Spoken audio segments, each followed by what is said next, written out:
Talk to them about being like a group of junkies who've relapsed, going, listen, man, I just need some liquidity, you know what I'm saying? I just ran into some bad subprime, you know? We just had complex formulas. We just didn't factor in greed and panic, you know? I just need $805 billion by Tuesday.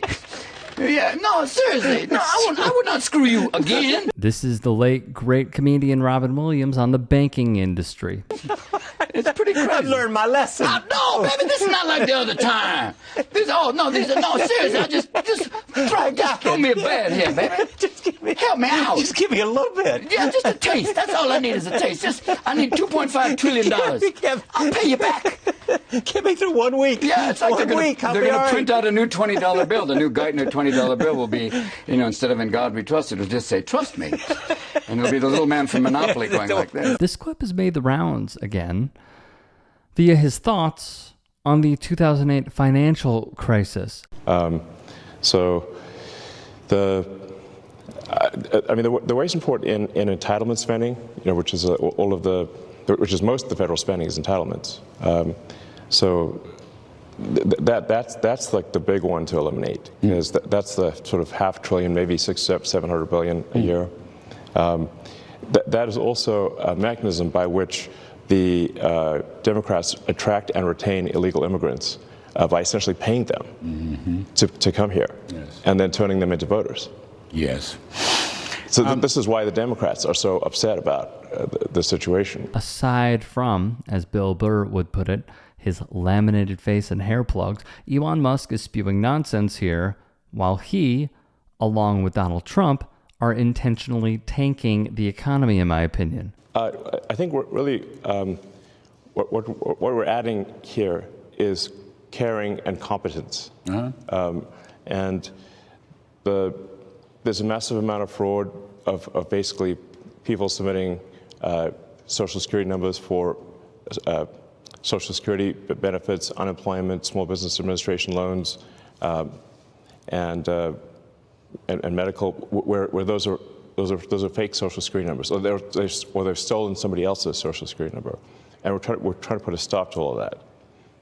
And that's the number which is estimated to be on the order of 10% of federal expenditures, which is half a trillion dollars. It's a huge number. Yeah. Hey guys, quick break in the action. I have a new show coming out called The Rick Strom Show. It is going to be awesome. I'm interviewing musicians, athletes, producers, writers, journalists, authors, sports doctors. Go check it out at youtube.com/@TheRickStromShow. Also be sure to throw me a follow on Instagram, Threads, Blue Sky. It can all be found in the description box below. Thank you. Let's be clear. Starting with Shoykat Chakrabarti, a former aide to New York Congresswoman, member of the Squad, progressive, Alexandria Ocasio-Cortez.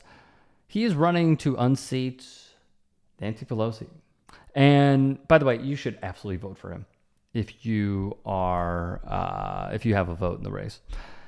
He would say, it really is confusing why Trump would want to intentionally, massively shrink the U.S. economy. None of this is due to external circumstances. He is manufacturing a recession, but it makes sense when you realize his goal is to create something like Russia. Oh, Jimmy Dore. Ooh. Where the economy is run by a few oligarchs loyal to him. Creating that state is hard in a large, dynamic, powerful economy with too many actors who can oppose him. So he's accelerating, concentrating money and power into the hands of his loyalists while he crashes the rest out. This is something that I agree with. I've spoken with a few people in media who have said that they believe that this is the case as well.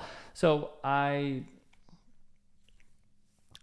just think we're in for a rough time, guys. And I think it is all by design.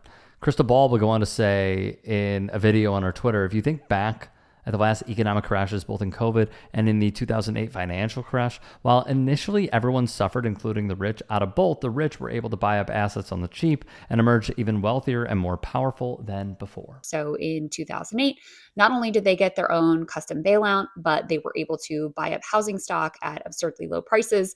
The rich got richer than ever, inequality skyrocketed, and the big banks got bigger than ever. She would go on to say, Same deal with the COVID era recession. So while, again, everyone suffered initially, there was a huge bailout package, which, yes, did benefit ordinary people. But if you look at who came out really on top, you see people like Musk, people like Bezos, people like Mark Zuckerberg getting far wealthier. Their net worths, which were already very high, skyrocketed beyond anyone's wildest dreams. From Jake Johnson of commondreams.org in an article dated March 11, 2022.